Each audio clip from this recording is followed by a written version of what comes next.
Hello, everybody, and welcome to January 2024 webinar. We're very excited to have Tim Royster joining us. We're going to give just a few seconds here to let everybody trickle in, and then we'll go ahead and get started. Couple housekeeping items. If you have a question, at the bottom of your screen, there's a Q&A box. You can type in your question. It will come through, and then the last 15 or so minutes, Tim will leave some time to take questions directly from you all. And then also, just to make sure that all the technology is working, there can be issues from time to time, as you guys know. If people could just raise their hand at the bottom of their screen, do a hand raise, you can see our faces, hear my voice, and see the screen. If we get enough hand raises, we'll assume that things are okay. It looks to be like we're in good shape there. So why don't we go ahead and get started. Obviously, as you can see, Tim has joined us for this month's webinar, and Tim has worked with a couple 4J group members, helping them with their real estate.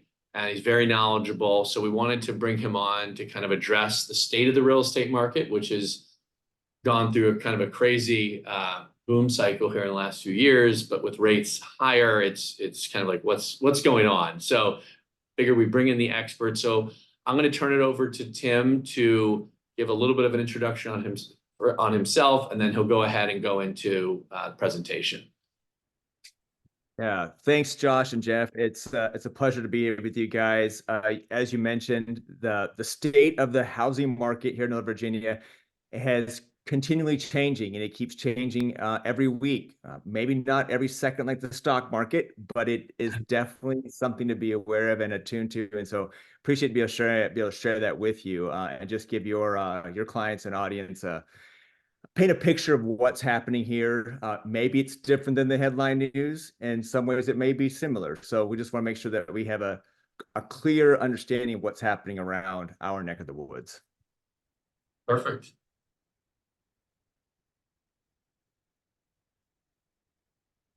So just let me know when you're ready for us to.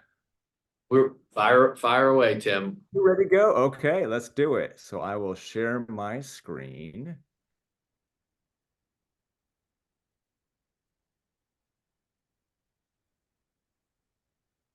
Screen. Okay. Don't mind that desktop a second there. There's a method in that map. All right.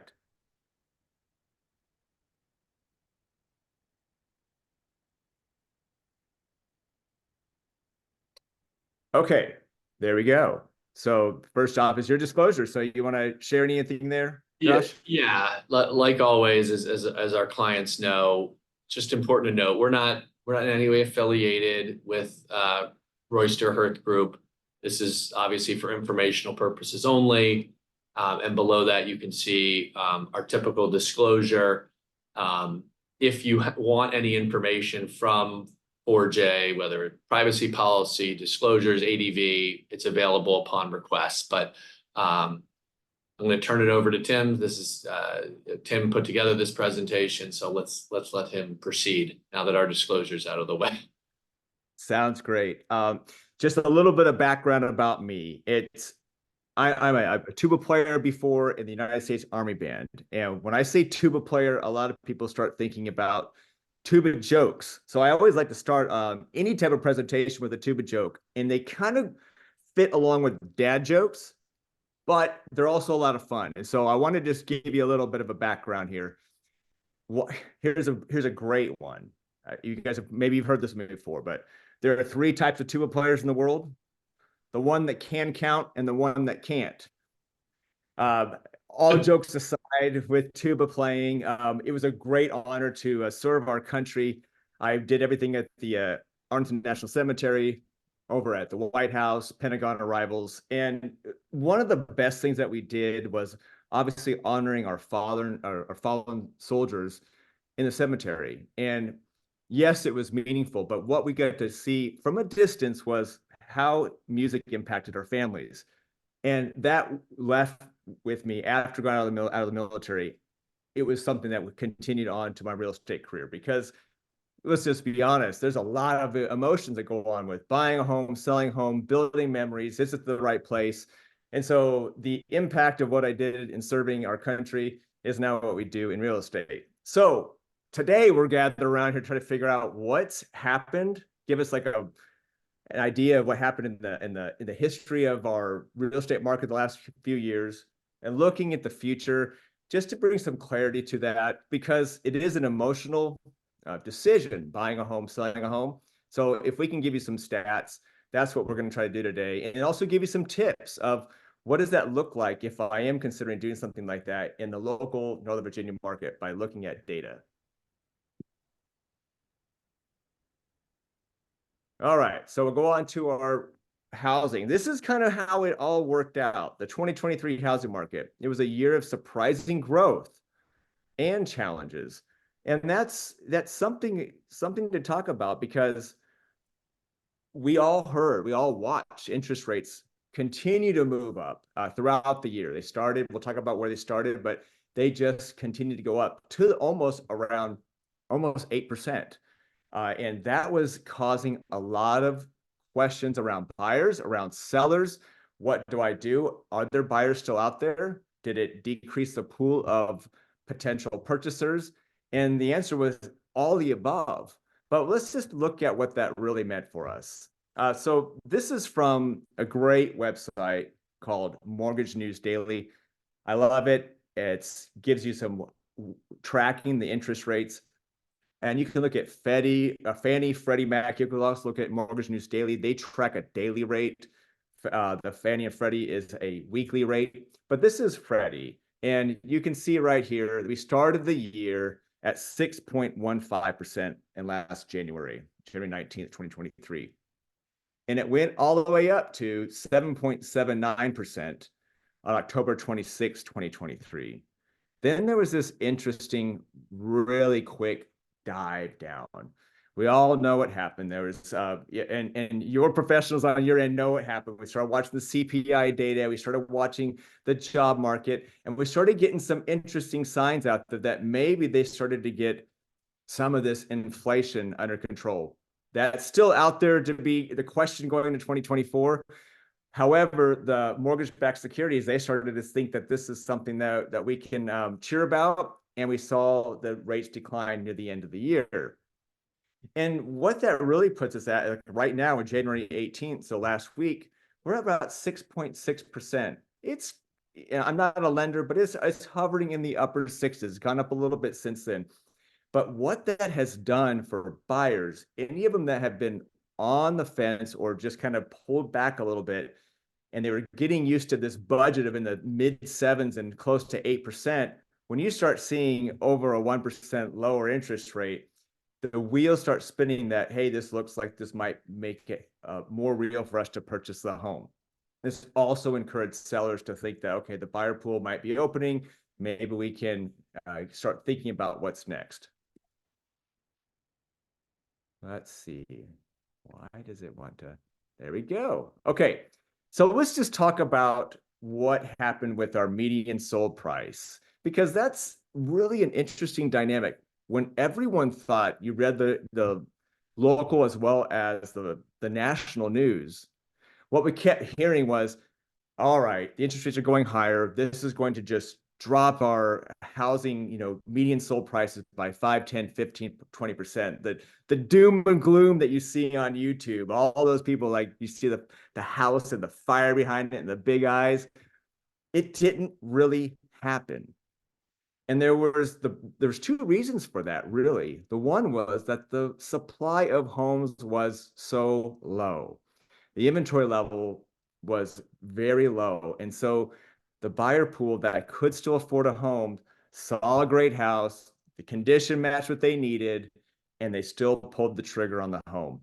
And some of those buyers that we even worked with, they saw that this was actually a good time for them because there was maybe some less competition on the home. Maybe they could use some contingencies that were not able to be used in the last few years. but they got the house they wanted and they didn't have a bidding war or as high of a bidding war. And that helped them because they knew that potentially they would be able to refinance in the future. Of course, you have to still be able to afford the house. So you still want to make sure that it makes sense to you that in case you can't. But that's what happened. So look at this. So this is January 2023. The median sold price for single family homes in the Northern Virginia area was $825,000. In December of 2023, it went up to 937,500. There's and the median is a good way to look at it because we have some outliers, maybe an as-is property that was not in great shape or the one that someone paid a premium, but this gives us a good level of understanding of where the market really was. Of course, the inventory was low, so it did keep the prices up.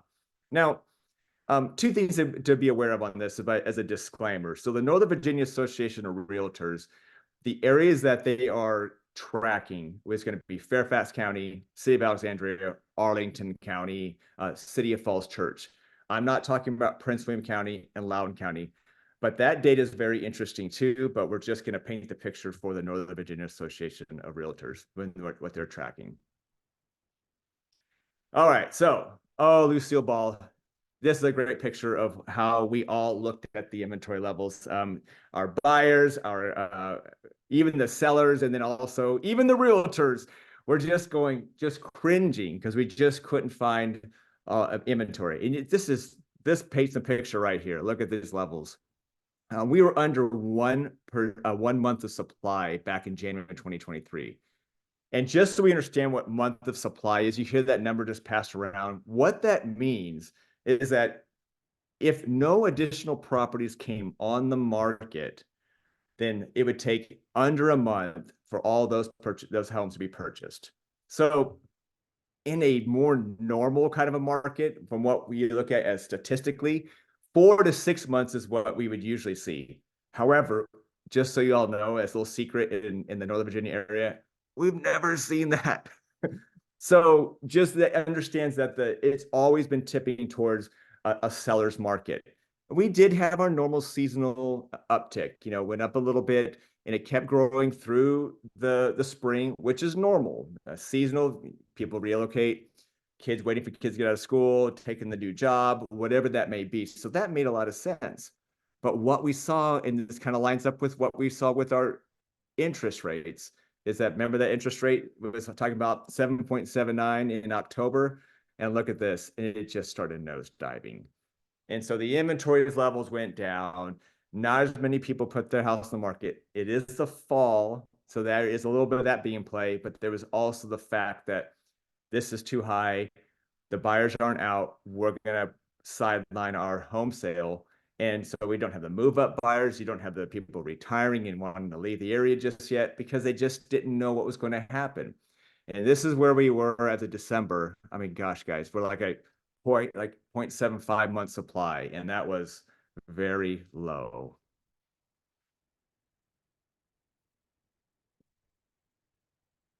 So when we have this high interest rate environment, the buyer behavior changes, and it changed quite drastically.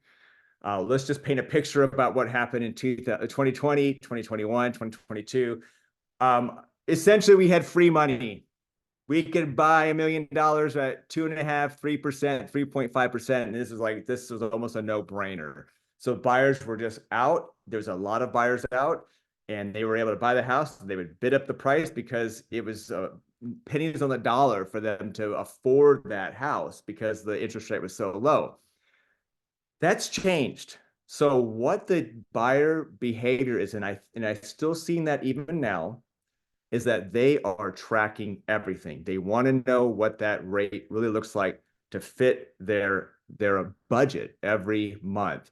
And affordability is it's a big word. Everyone hears about affordability, but it's real. Everyone wants to make sure that this fits their budget. And I think that that's fantastic. And it's healthy for our economy and for our housing market for many, many years to go. But that is what's been going on.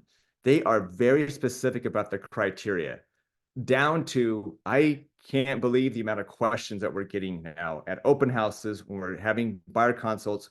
What we're sharing with our sellers to get ready for is that they want to know exactly the age of everything in the home, the roof, the windows, the HVAC, when would you replace the kitchen, when do you redo the kitchen?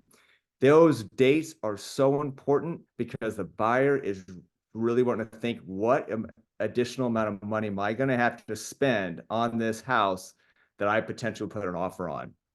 They are, in the last bullet point, they're counting every cost. It doesn't mean that they're not going to do it. They just want to have a lot of knowledge. So I'm going to jump with my little seller tip early, but get all of that kind of paperwork together and know your dates, because that is going to paint a better picture and make them make a decision quicker to purchase your home.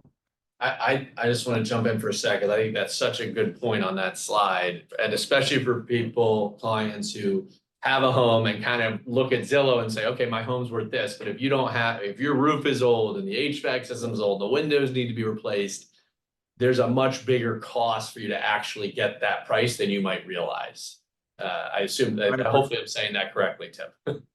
You're right. You're right. I'll just give you okay. So over the weekend, we did an open house in Fairfax, in the Mantua neighborhood area, which goes to Woodson High School.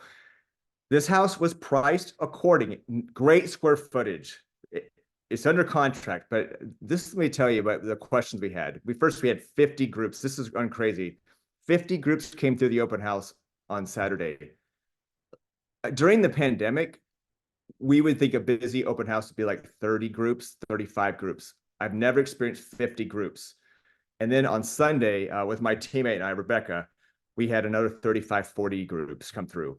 So, but all that to be said, there's pent-up demand. People want it. It probably bid over. I know that did. However, these are the exact same questions they had that day. How old's this? How old's the windows? I said, those are original. I can tell you because it looks like a 1986 window. He says, how old's the roof? I said, seller does not know. I said, I can tell you it's an architectural shingle, but there's snow all over it. He says, do I need to replace it? I said, I would be budgeting for replacing one soon. HVAC was 17 years old. So they walked through the house, said, yes, I like the layout. I like this. It's a great school pyramid for me. I can get to work easily. I just got to count the cost of what this is going to cost, especially when I'm having to potentially bid up on this house as well. Does it still make sense for my family? And what I think we did is I saw, even though we had 50 groups through, I talked to that listing agent. He's a colleague of mine. I still think they only had 5 offers. Whereas 2 years ago, if we had 50 groups through, which I don't think we ever really did, you're probably talking about 15, 20 offers. So a little bit of understanding the data, the buyer behavior is still real in this market. All right, so here's a good question. I mean, if you're thinking about we're understanding the buyer behavior, but what does that mean for people that are considering selling in the next 2-3 years? The real questions are, how, when, and where do I go? And this dog answers all of that. He's just sitting in that box going, where are we going, guys? And it's a big question. And these questions stem from, first off, lack of inventory. Sometimes they're trying to look at another house. They want to move up in the area. We have heard this probably 80 times over the last 2 years. I'd love to sell my house, but I can't find the next house, and I don't want to be homeless, or I don't want to have to be in a temporary housing for a little bit while I find the next house. But those are all a part of the plan. But you have to understand, what I think we're going to see in 2024, and this is just my one Amazon, crystal ball, and it doesn't work really well. But I do think because with the interest rates coming down, I think we're going to have more sellers start to feel more confident about what the other station in life is going to look like, and it could be out of state. And I think we're going to start seeing them. And the only reason I can say that is we're having more conversations with homeowners over the last 2 months that are considering doing that this year. So all is well in that regard. But we still have that question. So, as I said, you've got options. You're in the great position. Congratulations. If I had a champagne bottle here, we can all cheers, because you're in a great equity position. You have a great home in a great area. You've owned it. Maybe you potentially owned it outright, or you have a very low mortgage. And now you're sitting in a great equity position to think about, what do I do next? And I'm gonna give you three options. There's probably more, but some of them, and this is a legitimate thing to think about. You could potentially age in place. You can call it, you can right size. And I say right size. I don't like downsize. I mean, I'm getting older and I think it's all about right sizing. It's not downsizing. And then the last one is relocate. And there's reasons why someone would do any of these. And I will just tell you, Fairfax County, City of Alexandria, a lot of these counties really do want to help people think about how to age in place. Maybe you love this area because it has the right community for you. Maybe it's your network of friends, your healthcare, and it makes sense to do that. And you're in a great position to take a little equity out and modify things. So, for instance, some of the things to think about if you are going to age in place, you can consider modifying a bathroom or the kitchen to fit your needs. With that, though, think about also what it'll look like for resale. So make sure you talk to a contractor that understands your needs, but also thinking about how this modification will still be something that is great for resale later on. Accessory dwelling units or slash living units. And depending on which area of Northern Virginia you live in, they're going to be labeled differently. Fairfax County calls them living units. Arlington is very Western, like the Wild West. Hey, you can put one on there. So just make sure you follow their guidelines and permits to do this. But this could be for people that are looking at maybe multi-generational type of home. Um, Case in point, my family lives in Florida, but we're considering, well, what would it look like if they lived here? And do they cash out in Florida, come here? Maybe it's not worth buying another house, but maybe it's worth putting on a living unit over there, over the back of our house, if you get the setbacks right. There's a lot of different ways to do this. Just a little thing, go to their website, but I'll tell you, the living units, you can use up to 2 bedrooms and a full kitchen, and as long as it's attached to the house and it fits the setbacks for the neighborhood and for the criteria, it can work, and it might be a great way to add space, live with the families, and be able to be close to everything that you've already have set for your lifestyle. But if you wanted to have your own accessory dwelling unit or living unit in Fairfax County, you need 2 acres. So we can talk about all those, but they're all in Clifton, they're in Oaksville, they're all the way out further out. But the other thing is to consider is your community. Is it your faith community? Is it your network for bowling or anything else? Your fitness, and think about that, because that's a really important part of deciding: do I age in place? How do I make this comfortable, and how does it make sense for me for the long term? Right sizing, or making sure that maybe the house is a 5 bedroom house and it was filled with many kids and they've all left and left the nest and they're all over the country.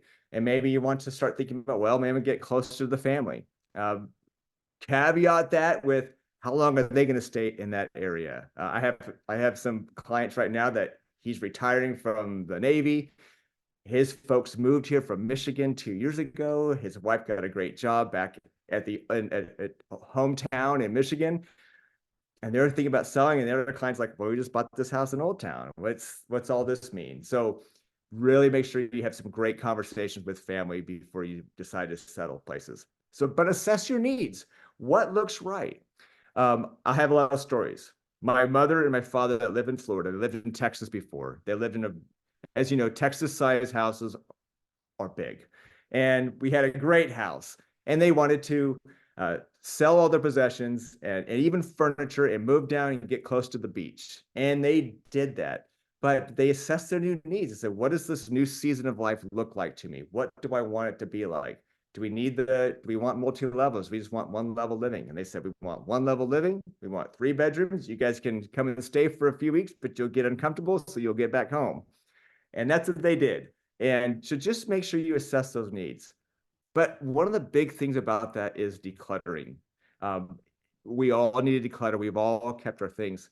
But if you lived in your house for 20, 30, 40 years, you've accumulated a lot of things. And some are wonderful, and some are going to things that you just go a little bit of stressful. You're a little stressful how it's going to actually get rid of it. So be thinking about that. And I will tell you, the less stress that you'll have, and many of our clients have experiences that start early and just take your time, room to room, bookshelf to bookshelf, and just go through it nice and slow, and you will never feel stressed out about it. So, but definitely start prioritizing that if you're thinking about doing anything in the next 1 to 3 years. And I'm going to harp on this again, community and family support. It's so important. I think that's important for buying and selling, but it is number 3, and it's still up there for things to consider. Relocating. So when people are relocating, what are the things they're thinking about? In our experience, our clients are trying to move closer to family. Recreation. We have some clients that moved to North Carolina on the beach because he says, I love fishing and I don't want to do anything but fishing. Fair enough. That's what you're going to do. Go for it. But the third thing, and this is back to your financial advisors, is affordability and taxes. Look at all of those type of things, because I think people get caught up in lifestyle, but then they forget about the additional parts of that, which are affordability, taxes. And I'd roll in healthcare with that as well. So do not forget those three things when you're thinking about moving to the next place. If you can get that tackled, it makes the family and the recreation part of that puzzle a lot easier. So when we talk to a lot of clients, this is the big question they always ask. And this is what I think is really, really important when we're thinking about what things do we do. So if I sell in the next 2 to 3 years, what's my ROI on the projects? What's my return on the investment? Should I redo the kitchen? Do I redo the bathrooms? What do I do that are smart improvements for potentially selling my house in the next 2 to 3 years? I would say this is probably the biggest question we get every week when we're talking to anyone considering doing something in the next 2 to 3 years. So I'm sharing some stats from Curbio. Curbio is they did a third-party study about the ROI of certain renovations, refreshes. You'll hear those kind of words, updates, to make sure that you're making smart improvements for what the buyer may be wanting in the next 2 to 3 years. So here's a couple of 3 or 4 for you. A kitchen refresh.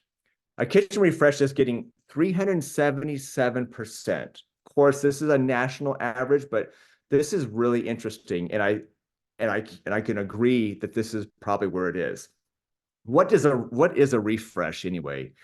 It's, let's say you have great cabinets, but they're oak and they're 20 years old, but you spent a pretty dime on them, back then, and you're just trying to say, well, you know what? They're salvageable. They look great. The design is good. I could see that these were something that someone would still like. Maybe it's just a matter of refinishing them, painting them. We have clients right now in Annandale that he has some beautiful oak 42-inch cabinets, solid wood. I said, just paint them. Let's get them a nice paint job on it, put new hardware on it. And all of a sudden he took a picture of it and he goes, Tim, the whole place looks brighter. It looks newer. I was like, it's amazing what that does. And that is going to fit right into what the buyer's perception of value and what they'll need to do. When they see that you have a good quality cabinet, but you've been painted to a modern kind of finish, then they're going to be happy. Refreshes also include, let's say you've got some older appliances that, on their last leg. It's probably worthwhile to update the fridge, update the oven, and the dishwasher. Usually give them in a bundle. They're a lot more expensive than they used to be, but it definitely is worth it. Remember, back to that buyer behavior. They want to know what's new and what's not going to be a part of their budget to pay for the next few years. If you can buy them now and enjoy them yourself for 2 or 3 years, then you're going to recoup the benefit of doing that. The second one is that refinish hardwood floors. This, you just got to do it. It's a game changer on every single home we see. When someone refinishes the floors, first off, the floors we have around Northern Virginia, most of them are fantastic. And they can take another refinishing, no problem. The red oak, and they got a nice thickness. You can do that. So refinish the hardwood floors. Consult about the stain, which one's going to be in, what's something to consider, and then just enjoy it for a while. Walk around with your socks and don't let the dogs run everywhere, but definitely worthwhile to refinish the hardwood floors. If If you want to wait till you leave and move out, that's another great one to do right when the moving truck is heading out. Just refinish them. The basic home prep, just paint, lighting, curb appeal, 297%. Painting goes a long way. Now go get those, go get two 5-gallon buckets, get a great painter and refresh that house. The clients, the buyers, when they walk in, they know that that was a big project and they'll pay for it. Lighting too. If you got the old brass lighting, just update it. Just get everything very get them matching, but just you can go and spend a few $100s at Home Depot and you can get a great lighting package and update those. And don't forget the curb appeal. The first impression of a house is when people drive up. So really spend some time and some money in mulching it, getting anything that might be a distractor of the house, pictures, as well as walking up to the home. It's definitely worthwhile to do that. So those are the top three. And then the last one, which is a little more expensive. But if your roof is on its last leg, the buyers are not going to like it. They would like to know that that roof's got a little bit of time left on it, unless you price that house accordingly. So shop around, get some great estimates about that roof replacement and consider it and use that highly in your marketing, that roof replaced with a transferable warranty. Buyers love hearing about those type of improvements and they want to know that they got a good roof over their head.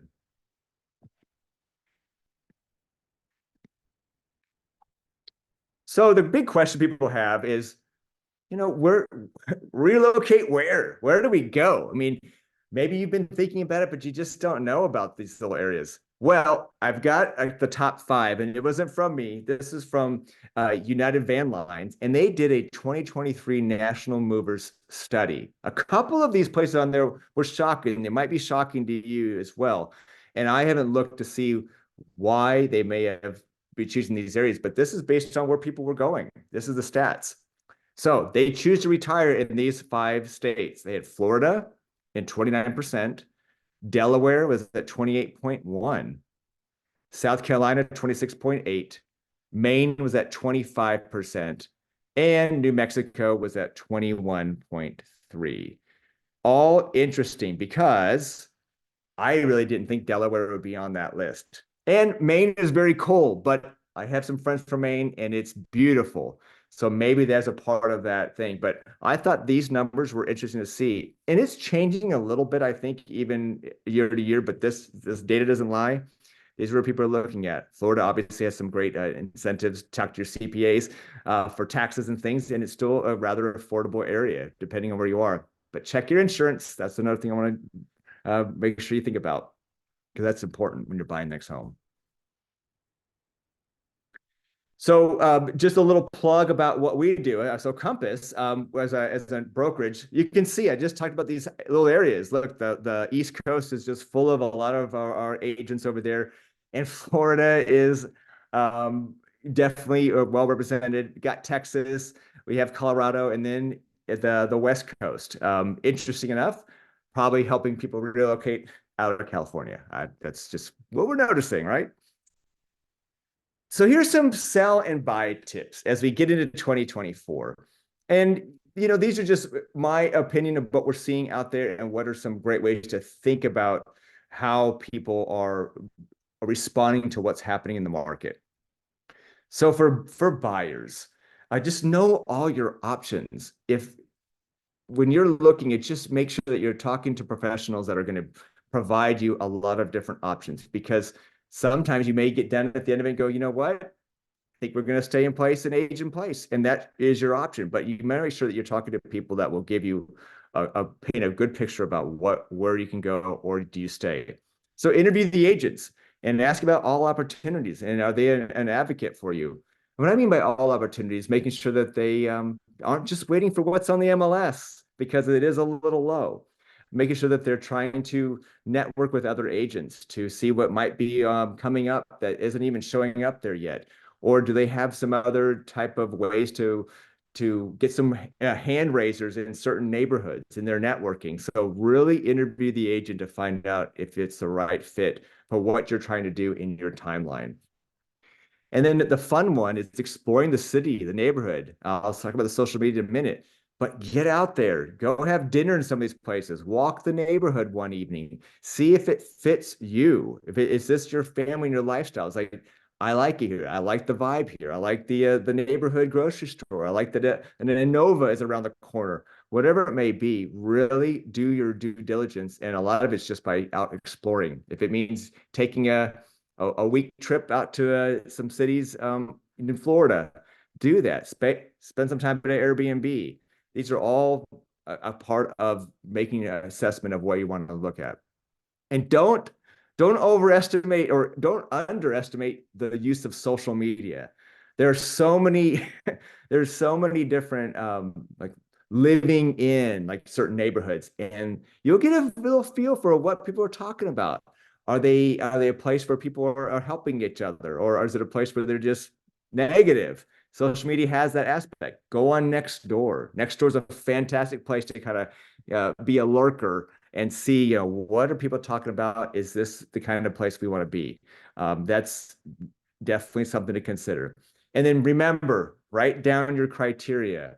If you don't have that criteria down, you're going to just fall in love with something that may not exactly fit what you want. And then you'll have potentially buyer's remorse. And it's too expensive to have buyer's remorse.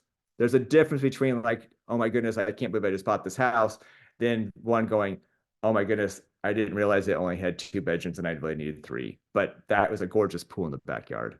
So be aware of those kind of things as you're considering your options. And selling, I know your options here too. Make sure that you are talking to interviewing agents that have skill, they have knowledge, and have the resources, and they really have an inside understanding of what is truly selling and how it's selling and what you need to do to sell. And they should truly be in an advocate and almost a counselor telling you this is the things you want to work on. So think about that. And then make sure that they are able to provide you with the best ROI on improvements, making smart improvements.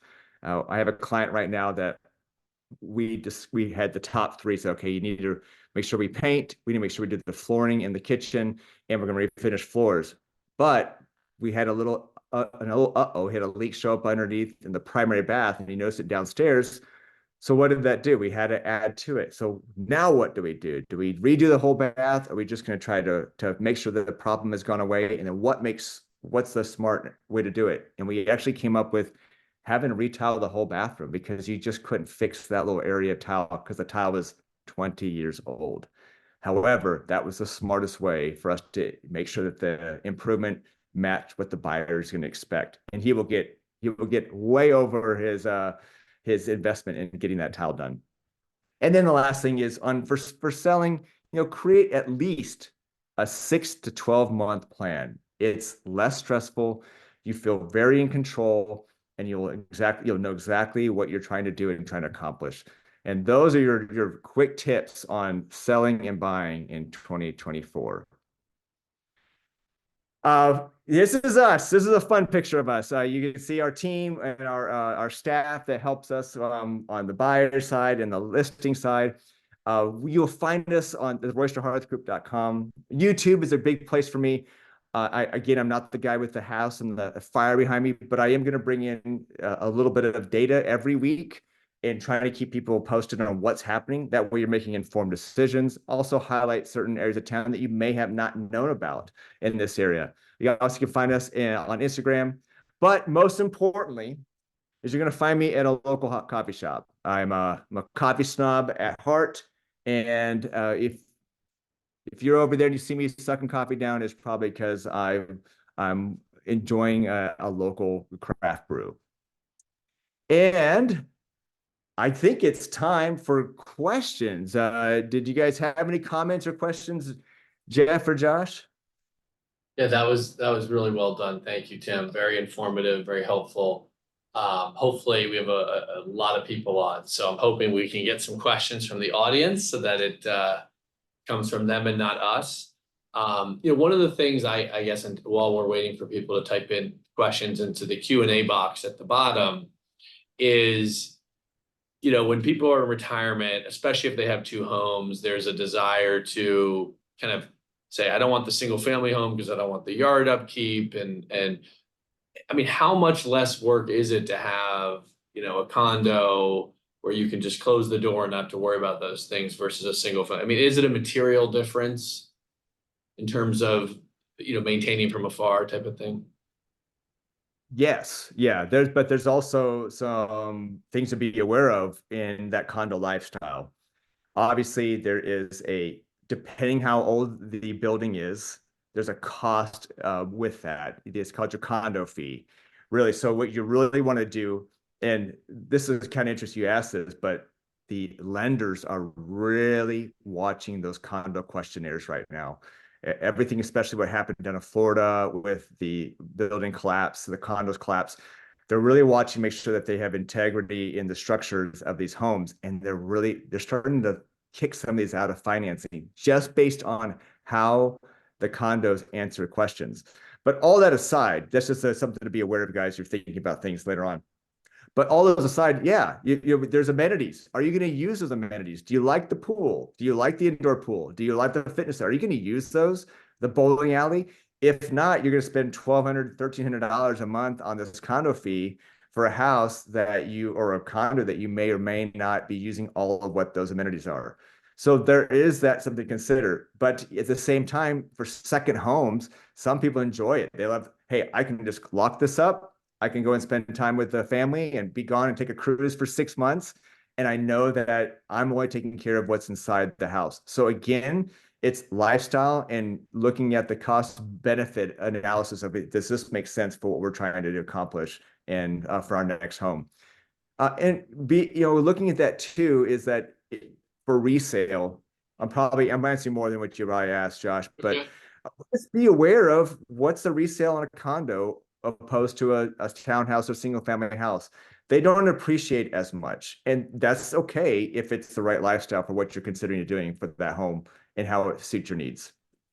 Very helpful. We do now have a number of questions that have come in. So, Jeff, just for ease of delivery, can you read those questions out loud? I'll go on mute if you want to read the questions out loud for Tim. Yeah, sure. Can you hear me?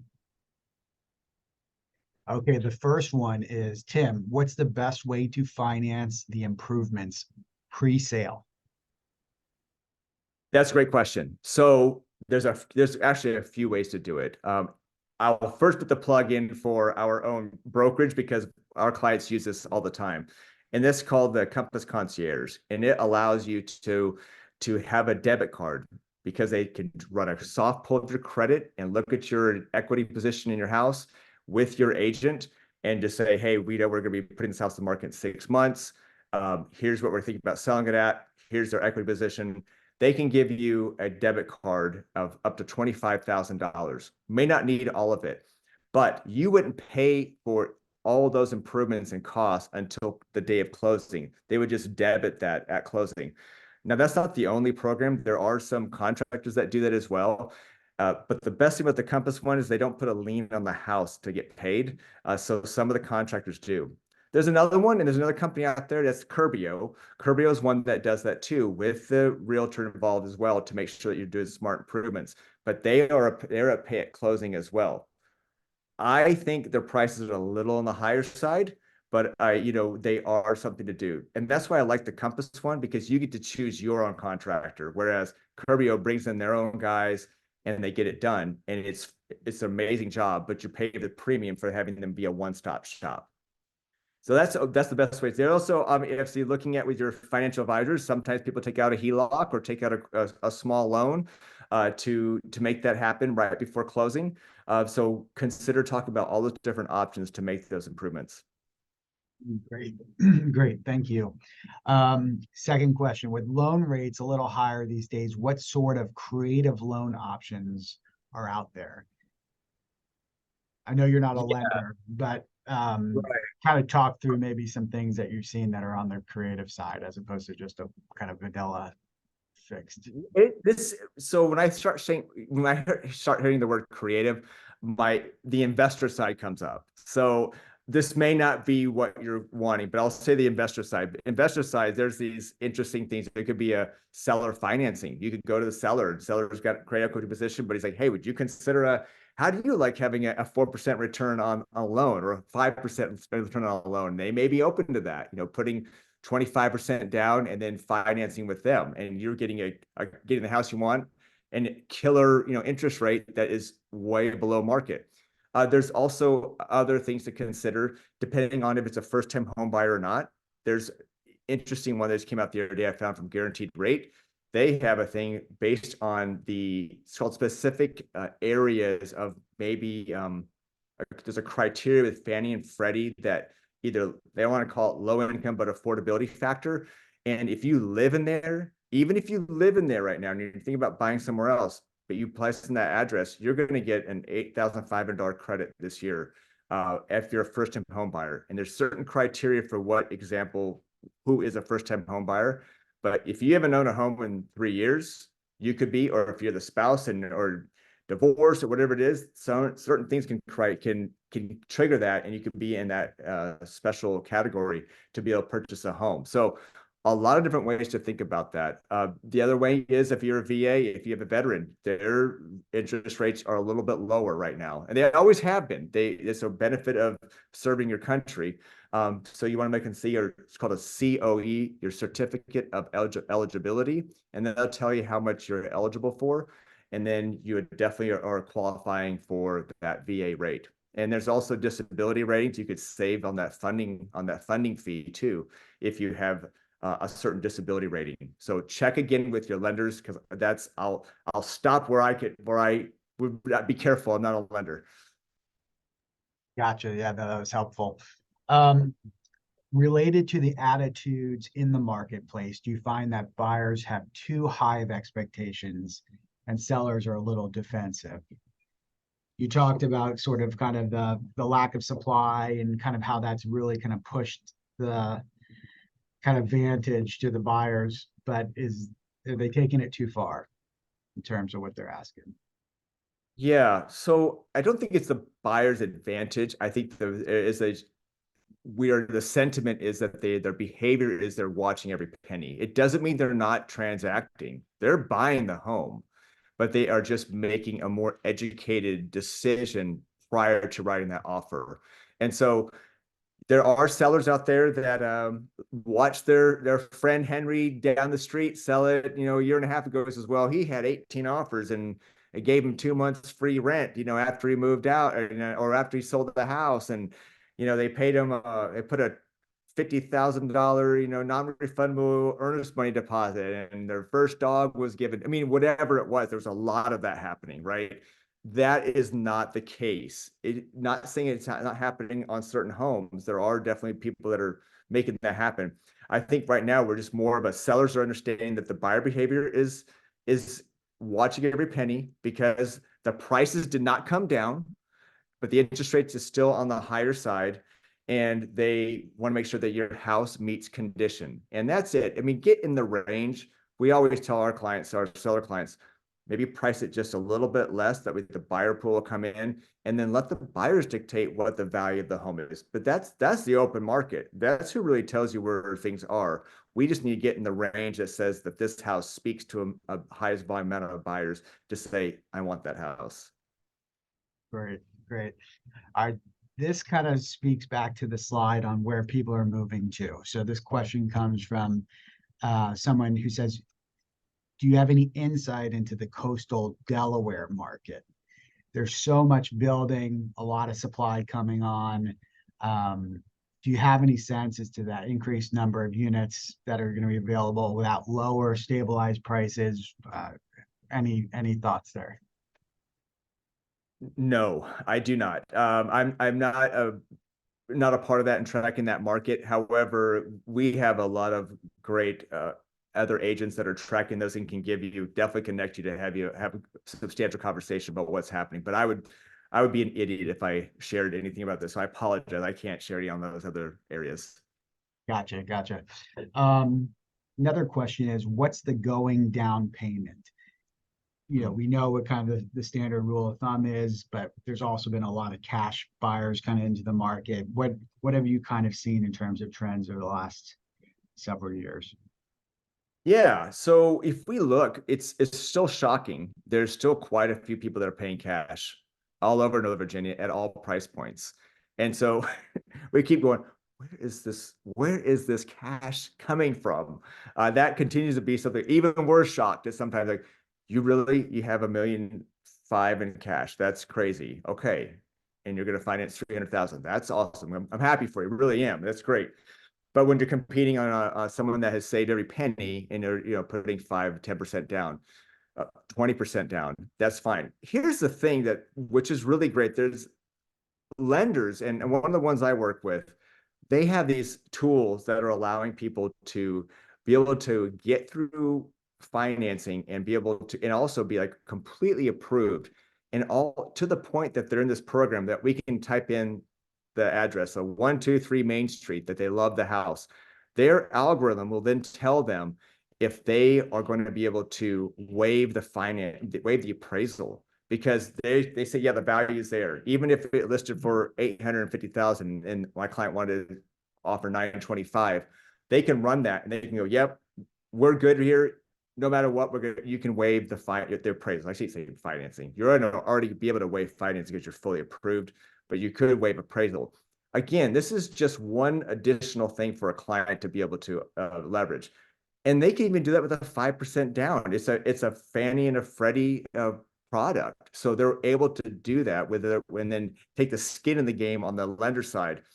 So all that to say, we don't think that if you show 20% down or 5% down, I feel like what we can do and leverage that, presenting it to them with a great team of your lender, lender can say, hey, Miss listing agent, they're well qualified. They could do 20% down. But what we're doing is we're doing a 5% down because guess what? They said that they really wanted to fix that kitchen. They're going to do this and that. So we're using the money a different way. But if money's what you want, then we'll do 20% down on paper. But just want you to know, they maybe go back to 5% because we got some plans on that house. So we just let them know that up front that we're really ready to go. It's funny. I'm not a licensed agent in Maryland, but in Maryland, you can share a financial statement, and you could do that if you wanted to in Virginia, but in Maryland, they can actually show that, hey, here's what I have cash liquid. So it gives confidence for the seller that even if I am only doing 5% down, I'm ready to make this happen because my assets are good. Okay, great. Here's a client that says we have a single family house that is definitely outdated, 1970s kitchen, floors are a little worn, driveways aging. Is it more cost effective to make those improvements and then list? Or should we just price the home accordingly and let the buyer sort of kind of use whatever do what they Yeah, want? that's a great question. And that really depends on the micro market where you are, right?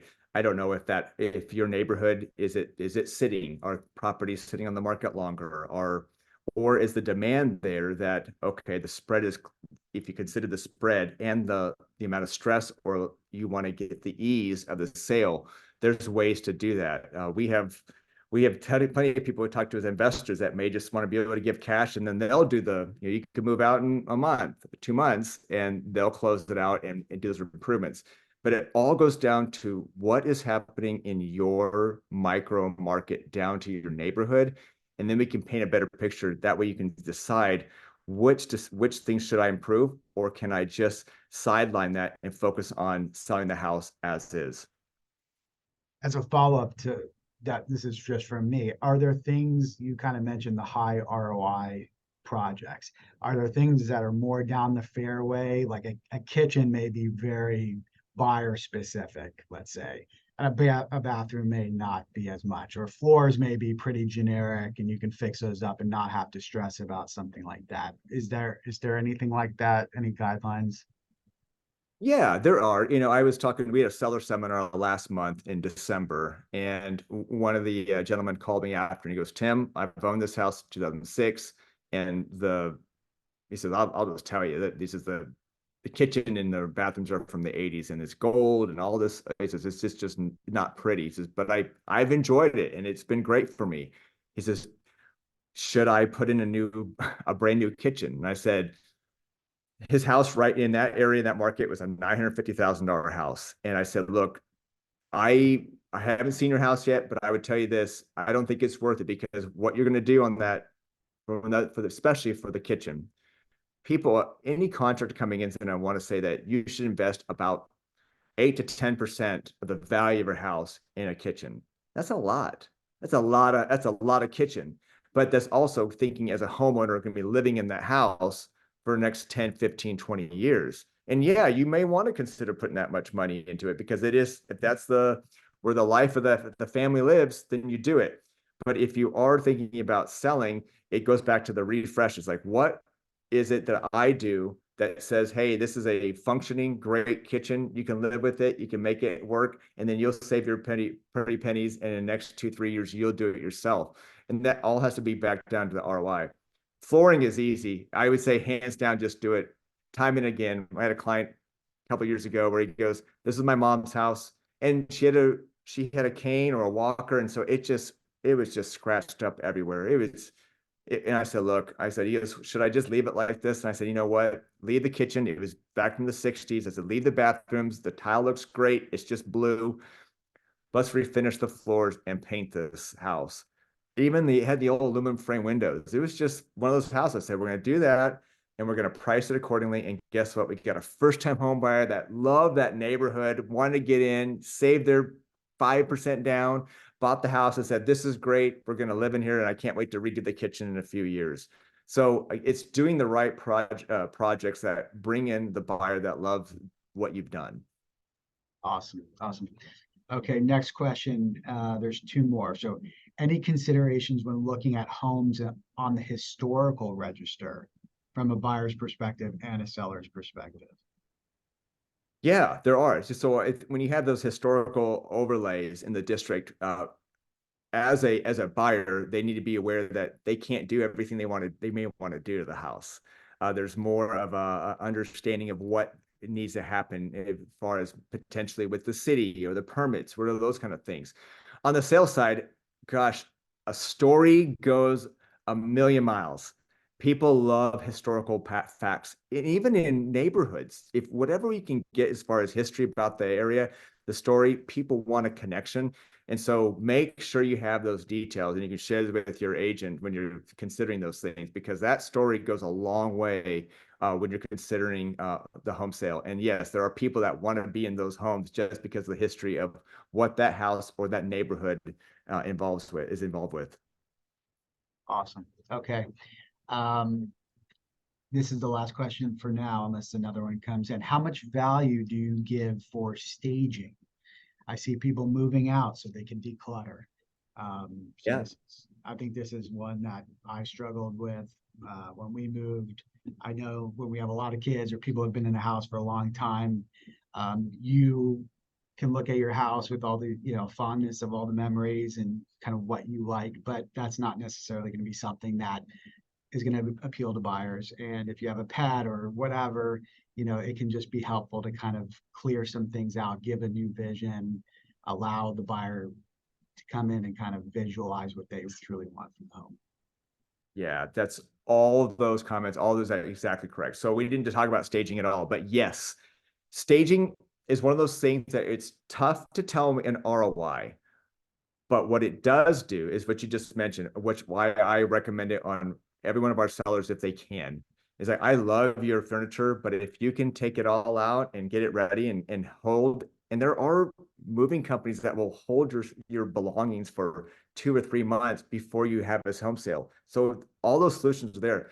Staging evokes feelings, and people buy homes based on practical and emotion. And so if they see themselves in there, so yes, giving a sense of the space, that's the best thing about it. Every time we go into a vacant home, we go into a primary living room and they go, it just feels a little small. But then all of a sudden, if you go in the same square footage of a room and it has a queen or a king size bed, you go, wow, it fits the king.